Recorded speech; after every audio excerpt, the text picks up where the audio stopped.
ইউনূস সরকার গঠন হয়েছে মাত্র 18 দিনও হতে পারেনি, মানে 8ই আগস্ট সরকার গঠন হয়েছে, আজকে 26 তারিখ। এর মধ্যে কাঙ্ক্ষিত অনাকাঙ্ক্ষিত বেশ কিছু ঘটনা ঘটে গেল, কিন্তু তার মধ্যে বিচারপতি শামসুদ্দিন চৌধুরী মানিককে নিয়ে একদম খুবই খারাপ একটা ঘটনা আদালত চত্বরে ঘটে গেল। এর আগেও আমরা দেখেছি ডক্টর দীপু মনিকে আদালত চত্বরে হেনস্থা করার চেষ্টা হয়েছে, মোটামুটি প্রোটেকশন দিয়ে ওনাকে নেওয়া গেছে, এবং আমাদের সাবেক সরকারের আইনমন্ত্রী আনিসুল হক এবং সালমান এফ রহমানের উপরেও কিন্তু আমরা দেখেছি আদালত চত্বরে এক ধরনের হেনস্থা করার চেষ্টা হয়েছে। এখানে ডিম নিক্ষেপের ঘটনা ঘটেছে, মোটামুটি এক ধরনের যা হয়েছে আমরা বলেছি যে আসলে এগুলো ঠিক নয়। আদালত চত্বরে আসবে বিচার পাওয়ার জন্য, ওখানে সবাই বিচার পেতে পারে, এইসব ঘটনা আদালত চত্বরে ঘটা কোনোভাবেই কাম্য নয়। এবং হাসিনা পরবর্তী বাংলাদেশে তো আমরা এই ধরনের কখনো চিন্তাই করি না, যেখানে প্রত্যেকটা মানুষের সুষ্ঠু বিচারের কথা আমরা চিন্তা ভাবনা করি। যদিও আওয়ামী লীগ এবং এই হাসিনা সরকারের আমলে যে সমস্ত এমপি মন্ত্রীরা রয়েছেন তাদের কৃতকর্মের কথা জানেন আপনারা। প্রতিটা সেক্টরের মানুষ এই সমস্ত লোকগুলোই এমপি মন্ত্রী সহ আমলাতন্ত্রের মধ্যেও যারা ছিলেন, পুলিশ প্রশাসন তো বলার অপেক্ষাই রাখে না, তারা কিন্তু সাধারণ মানুষদেরকে অসংখ্য ভাবে নির্যাতন করেছেন। তারা আসলে বর্ণনা দেওয়ার মতো কিছু নেই, আয়নাগর থেকে শুরু করে এগুলো আসলে বলতে বলতে আমরা এক ধরনের বিরক্ত বোধ করছি যে আওয়ামী লীগের দুঃশাসন তার মাত্রাটা কেমন ছিল। কিন্তু এরাও তো বিচার পেতে পারে। শামসুদ্দিন চৌধুরী মানিক থেকে শুরু করে ডক্টর দীপু মনি, তাদের বিরুদ্ধে যে অভিযোগ আছে, সালমান এফ রহমান অথবা আনিসুল হক বা যে সমস্ত সরকারের কর্তা ব্যক্তিরা ধরা পড়েছেন, প্রত্যেককেই বিচার করতে হবে, এই ব্যাপারে কোনো সন্দেহ নেই। কাউকে ন্যূনতম কোনো ছাড় দেওয়া হবে না, প্রত্যেকে বিচার করা হবে। কিন্তু সেই বিচারটা তো আসলে কোর্টে তাদেরকে বিচার করতে গেলে আইনজীবীরা বাধা দিবে বা তাদেরকে মারবে, ওখানে তাদের উপর এক ধরনের শারীরিক হেনস্থা করার চেষ্টা করবে, এইটা তো আসলে হতে পারে না। এটা কিন্তু আমরা দেখেছি আওয়ামী শাসনের সময়তে আদালত চত্বরে এই ধরনের ঘটনা ঘটতো। বিশেষ করে আওয়ামী লীগ তো কখনোই সাংবাদিক মাহমুদুর রহমানের উপরে যে হামলাটা করেছিল এবং ওনাকে রক্তাক্ত করেছিল, এই ঘটনা কিন্তু ওনারা আওয়ামী লীগের শাসনামল থেকে মুছে দিতে পারবে না।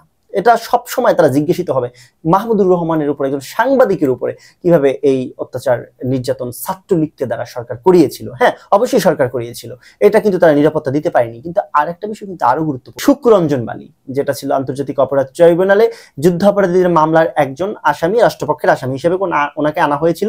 পরবর্তীতে আদালত চত্বর থেকে সেই ব্যক্তি গায়েব হয়ে যায় এবং ভারতের একটা জেলখানাতে, ভারতের একটা কারাগারে তাকে আবিষ্কার করা হয়। মানে কি আশ্চর্য ধরনের ঘটনা আওয়ামী লীগের আমলে ঘটেছে, এটাকে কিন্তু আওয়ামী লীগ কখনোই অস্বীকার করতে পারবে না। এবং টোটাল শাসন আমলে আওয়ামী লীগ সময়ে যে বিচার ব্যবস্থা ছিল সেটা কলঙ্ক হয়ে থাকবে। এই ঘটনা কিভাবে তারা মুছবে? এখন এই শামসুদ্দিন চৌধুরী মানিক, ওনার ব্যাপারে মোটামুটি সবাই জানেন কি উনি করেছেন, কি ওনার দোষ এবং ওনার যে ঔদ্ধত্যপূর্ণ আচরণ, মানুষ কি উনি ব্যক্তিগতভাবে স্যাটায়ার করতে, মানে স্যাটায়ার তো এক ধরনের স্যাটায়ার, মানে অপমান অপদস্থ করতে পছন্দ করতেন এবং এগুলো করে উনি পৈশাসিক আনন্দ উল্লাস করতেন। সেই ব্যক্তিটার নামে সংসদে তোফায়েল আহমেদ, তারপর রাশেদ খান মেনন, ইভেন আব্দুল হামিদ, এই অনেকেই, অনেক প্রভাবশালী সরকারের মন্ত্রীরা এমপিরা কিন্তু জড়িয়ে গিয়েছিলেন ওনার সমালোচনায়। কিন্তু সমালোচনা করেছেন, ওনার বিরুদ্ধে কথা বলেছেন এবং এমন ভাবে বলেছেন যে এই ব্যক্তি তার পদে থাকার ক্ষমতা হারিয়েছে। তারপর কিন্তু উনি শপথে বহাল ছিলেন। তার কারণ হচ্ছে জিয়াউর রহমানকে একজন ঠান্ডা মাথার খুনি হিসেবে উপস্থাপন শামসুদ্দিন চৌধুরী মানিক করেছেন এবং তাকে বলেছে, এই ঘটনা বলেছেন মূলত কর্নেল তাহেরের হত্যাকাণ্ডকে ঘিরে। এই জায়গাটা থেকেই মূলত শামসুদ্দিন চৌধুরী মানিক খুব বেশি আলোচনায় এবং সরকারের আনুকূল্য, এক কথা যদি বলি শেখ হাসিনার আনুকূল্য পেয়েছেন, হয়তো সেই কারণেই তাকে পদ থেকে সরানো যায় না। কিন্তু তার পরবর্তীতে জনপরিসরে উনি যেই ধরনের আলাপ বা যেই ধরনের বক্তব্য টিভি চ্যানেলগুলোতে দেওয়ার চেষ্টা করছেন, সেগুলো আসলে খুবই দৃষ্টিকটু।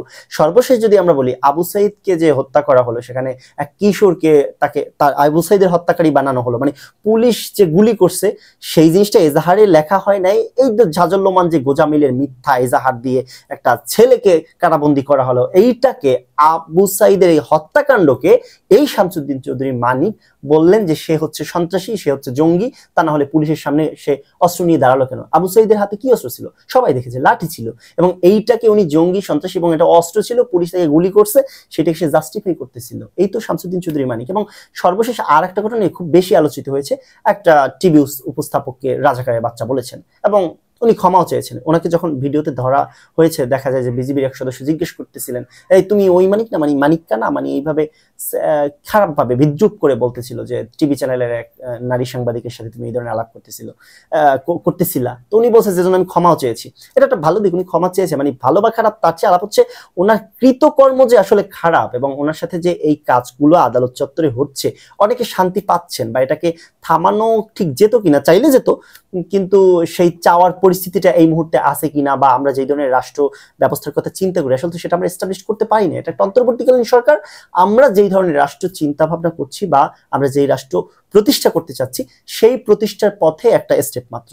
এরা আমাদেরকে ওই জায়গাটাতে নিয়ে যাবে। আমাদের সেই কাঙ্ক্ষিত রাষ্ট্র এখন হয় নাই, এবং যেই ধরনের বিচার ব্যবস্থা আমরা চাই, আদালত চত্বরে মানিকদের প্রতি, এই দীপুমণিদের প্রতি এবং সালমান এফ রহমানের মতো লুটেরাদের প্রতি যেই ধরনের আচরণ করা দরকার, সেই রাষ্ট্র আমরা তো গঠন করতে চাচ্ছি, কিন্তু সেটা করতে পারিনি। এটা অবশ্যই অনেকে বলবেন, কিন্তু তারপর ওনার সাথে যেটা ঘটে গেল সেটা খুবই দুঃখজনক। সেটা হচ্ছে ওনার অন্ডকোষ একদম বের হয়ে গেছে এবং ওটা ফেটে গেছে, এবং ওনাকে এই কারণে আইসিইউতে রাখতে হয়েছে, অস্ত্রোপচার করতে হয়েছে, এবং উনি এই মুহূর্তে জেলখানাতে নেই, মানে কারাগারে ওনাকে প্রেরণ করা হয় নাই, হসপিটালেই রাখা হয়েছে। হয়তো 2 দিন পর তাকে নেওয়া হবে, যদিও বিপদ মুক্ত হয়েছে। কিন্তু এই সরকারের, অন্তর্বর্তী সরকারের এই ঘটনাটা আদালত চত্বরে একটা দুঃখজনক ঘটনা হিসেবে আসলে থেকে যাবে। এইটা যাতে না হয়, পর্যাপ্ত পরিমাণে পুলিশের ব্যবস্থা সেখানে ছিল। যদিও আমরা দেখতে পাচ্ছি আজকে রাতে, দ্যাট মিনস 25 তারিখ দিবাগত রাতে আনসার সদস্যরা সচিবালয়ের সামনে এসে এক ধরনের বিক্ষোভ মিছিল প্রদর্শন করার চেষ্টা করেছেন, সচিবদেরকে সারাদিন আটকে রেখেছেন, এবং ছাত্র আন্দোলনের নেতৃবৃন্দদেরকে মারামারির ঘটনাও ঘটেছে তাদের উপরে, ছাত্রদের উপরে, মানে ঢাকা ইউনিভার্সিটি সহ বৈষম্যবিরোধী ছাত্র আন্দোলন যারা করছেন তাদের উপরে হামলে পড়েছে, অত্যাচার, মানে এক প্রকার ছাত্রলীগ টাইপের অত্যাচার করার চেষ্টা করেছিল। পরবর্তীতে রাজু ভাস্কর যে ছাত্র জনতা একত্রিত হইলো এবং আসলো, আনসার সদস্যদেরকে ওখান থেকে তুলে দিল। এই যে একটা ঘটনা, মানে সরকার স্টেবল হতে পারেনি, তাকে নানাভাবে প্রতিরোধ করা, তার গতিপথ রোধ করে দেওয়া, এই ধরনের ঘটনা ঘটছে। তো সেটা তো ঠিকই আছে, কিন্তু আমি যে বিষয়টা অ্যাড্রেস করতে চাই, কোনো ক্রমেই কোনো অপরাধী ব্যক্তিকে আদালতে বিচারের বাইরে, মানে আদালতের বিচারের বাইরে রাগ ক্ষোভের বশবর্তী হয়ে তার গায়ে হাত তোলা, তাকে হেনস্থা করা, এটা মূলত একটা আওয়ামী রেজিমের কর্মকাণ্ড হিসেবে আমাদের কাছে পরিচিত, এবং এটা আমরা চাই না। এইটা চাই না দেখেই তো আমরা এই শাসনটার বিরুদ্ধে করলাম। আমরা আশা করি আমাদের যে কাঙ্ক্ষিত রাষ্ট্রটা গঠন হবে সেখানে এই ধরনের কোনো সমস্যা থাকবে না, কিন্তু এই প্র্যাকটিসটা আমাদেরকে আগে থেকেই শুরু করতে হবে, এবং এখন থেকেই যতটা সম্ভব এই ধরনের ঘটনাকে আমাদেরকে এড়িয়ে চলতে হবে। যে যত বড় অপরাধী তার বিচার হোক, কিন্তু এইভাবে ব্যক্তিগতভাবে একজন আরেকজনের উপরে হামলে পড়তে পারে না। এটা রাষ্ট্র ব্যবস্থা না, এবং এটা সভ্যতার মধ্যেও পড়ে না। এটাই হচ্ছে আলাপ। শামসুদ্দিন চৌধুরী মানিকের বিচার কঠিন থেকে কঠিন ভাবে হোক, তার প্রত্যেকটা অপরাধের বিচার হোক, খুব ভালোভাবে ইনভেস্টিগেশন হোক, এই ব্যাপারে কোনো আপোষ নেই। শুধু কেন এই বিচারপতি, অন্যান্য যে সমস্ত বিচারকরাও মানে কি বলবো প্রভাবিত হয়ে বা সরকারের আনুকূল্য থেকে ইচ্ছা মতো রায় দিয়েছেন, বেআইনি রায় দিয়েছেন, এগুলো অনুসন্ধান করা হোক, খুব ভালোভাবে করা হোক, এবং তাদেরকেও বিচারের আওতায় আনা হোক। প্রত্যেক বিচারকদেরকেও বিচারের আওতায় আনা হোক। সঠিকভাবে বিচার না করার কারণে সরকারের আমলাতন্ত্র এবং মন্ত্রী মিনিস্টার এরা তো সবাই, মানে প্রত্যেকের বিচার তো চাই, কিন্তু সেটা আসলেই আইনের মাধ্যমে হোক, মব জাস্টিসের মাধ্যমে। জনগণ ধরে গণদোলাই দেওয়া, পিটিয়ে মারা, এটা তো হতেই পারে না, এবং সেটা আদালত চত্বরে হওয়াটা যথেষ্ট দুঃখজনক একটা ঘটনা ঘটে গেল।